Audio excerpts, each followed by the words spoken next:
Yes, I was able to watch their apology last night. Opo. Ano po ang inyong reaction doon? Well, yeah, personally, I appreciate their apology, no, but unfortunately, Julius, damage has been done already.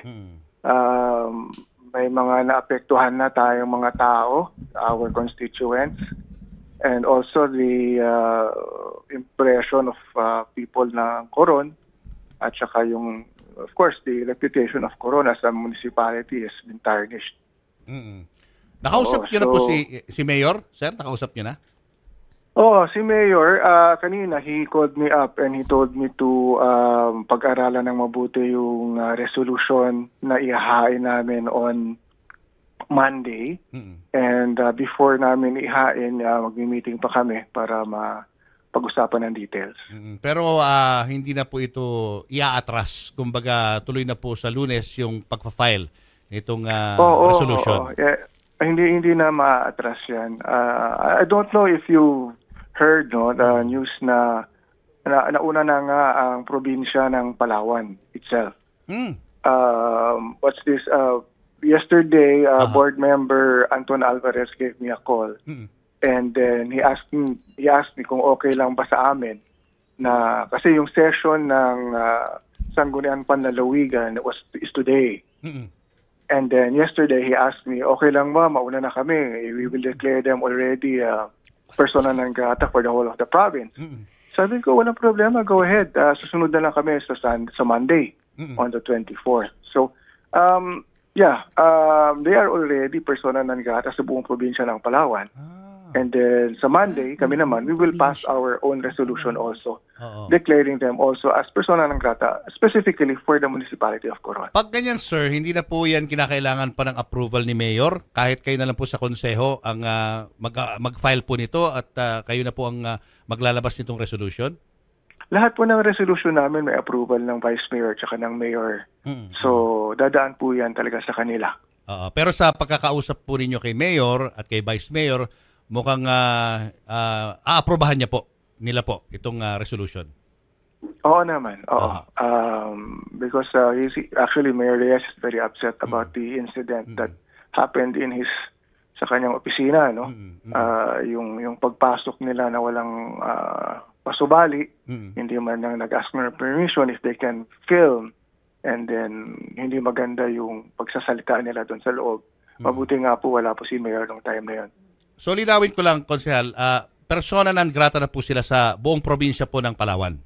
Yes. Simula ngayong araw?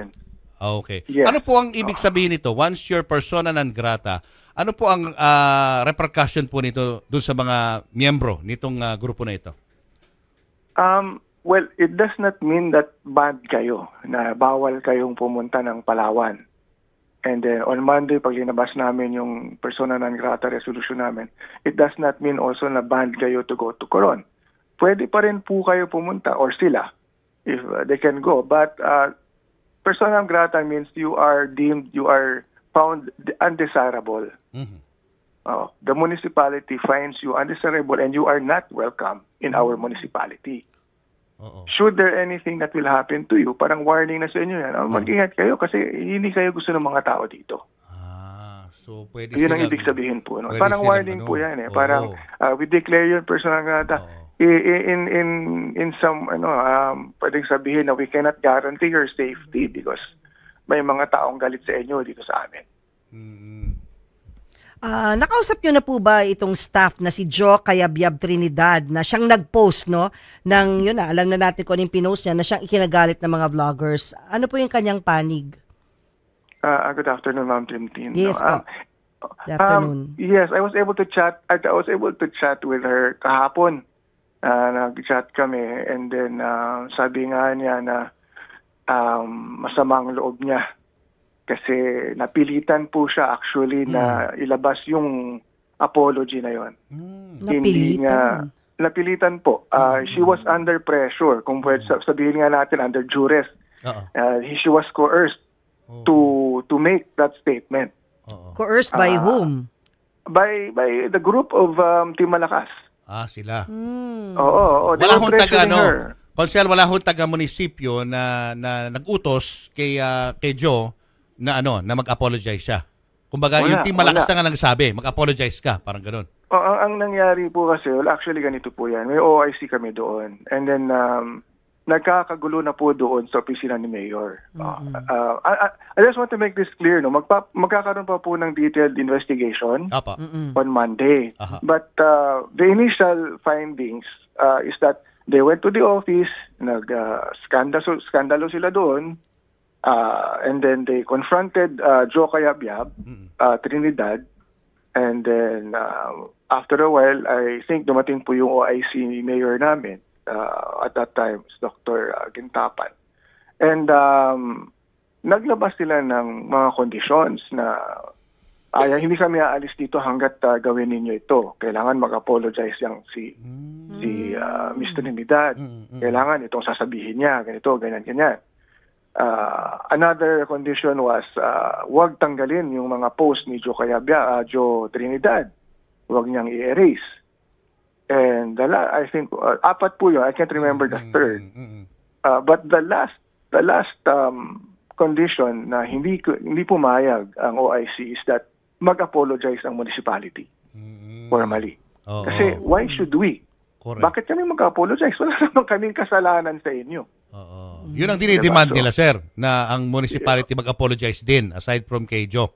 Aside from Joe, which hindi namin tinol. Hindi namin, we did not consider that. Pero siyempre, Konsehal, lahat ng ito ay nagsimula po dahil dun sa pinost po ni Ma'am Jo na kanyang personal na opinion doon sa pagpunta ng Team Malakas doon na negatibo para sa kanila. Sa ganung pagkakataon, sir, hindi niyo ba nakikita na may pagkakamali rin si Jo sa kanyang ginawa bilang isang kawani? Oo. Definitely may pagkakamali siya. But you have to understand, this was posted in her personal account. And everybody is entitled to their own personal opinion. Yeah. Diba? And whether it's wrong or right, opinion nila yun eh. Yeah. Now, kung merong mali siyang sinabi, kung merong mang consequence, pwede siyang kasuhan ng libel or kasuhan ng cybercrime. That's her haharapin niya yun, di ba?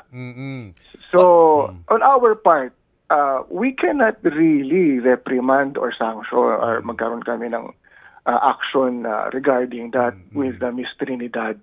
Although we have spoken with her na, mag-ingat ka naman sa susunod, wag ka naman basta-basta magpo-post, because you see, tingnan mo na kung anong nangyari. So, hanggang doon na lang kami because legally naman, wala naman kaming sa kanyang personal account.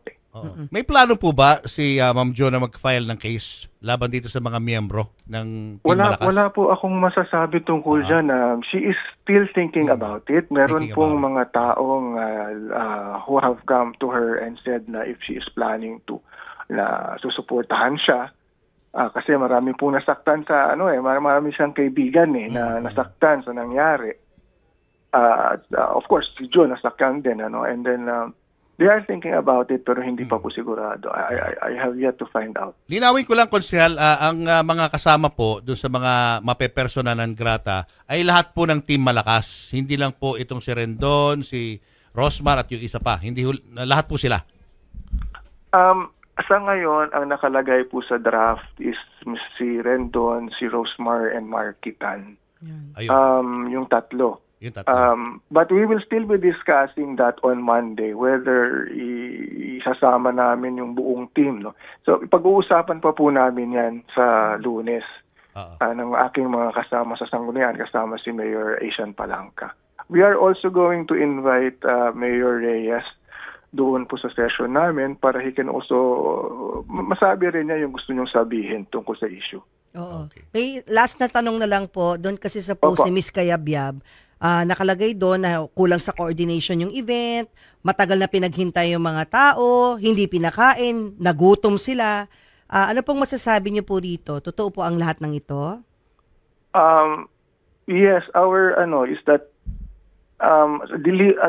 makikita niyo po doon sa post nila, 'di ba? Ang daming tao. Yung capacity po ng Coliseum namin is between 3,000 to 4,000 people.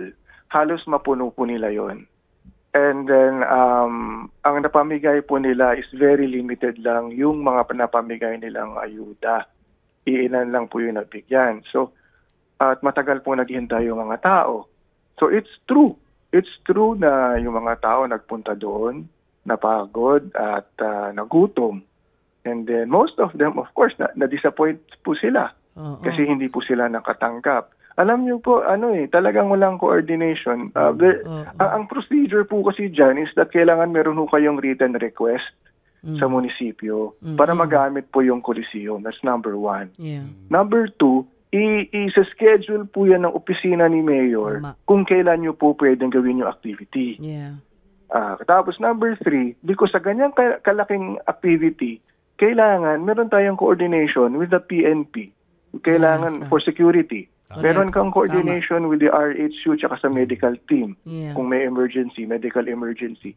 So, these are things which need preparation. Ngayon, ang nangyari, meron silang kinuusap doon sa Coliseum. Siyempre, nag-oo naman yung tao doon kasi parang bantay lang naman namin yun doon. And then, nung marami ng tao at medyo nagkakagulo na, nag-request sila ng assistance doon sa staff. Nakikita ng staff na medyo, marami ng tao. Sige, tulungan na lang natin, nandyan na Ano pang gagawin natin? So, they help. And then, it was only later on, nung talagang medyo nagkakagulo na po, yung OIC namin, yung aming mga ibang official doon sa munisipyo, tumawag na po sa PNP na, magpadala kayo ng tao dito kasi medyo nagkakagulo na dito. Yun. That was the only time. Ang nag-action po, munisipyo. Tumulong pa pala ang munisipyo. So if only everything was properly coordinated from the very beginning before they started out their activity, hindi mangyayari yan. Para kasi nangyari, parang bara-barabay lang pala nangyari. Ganon. Kasi kung limited po yung ibibigay nilang mga ayuda, what we do is we ask these groups, sige, how much can you give? How many packages can you give? Of course. And then pag sinabi na, hanggang 150 packages lang po ang kaya namin ibigay.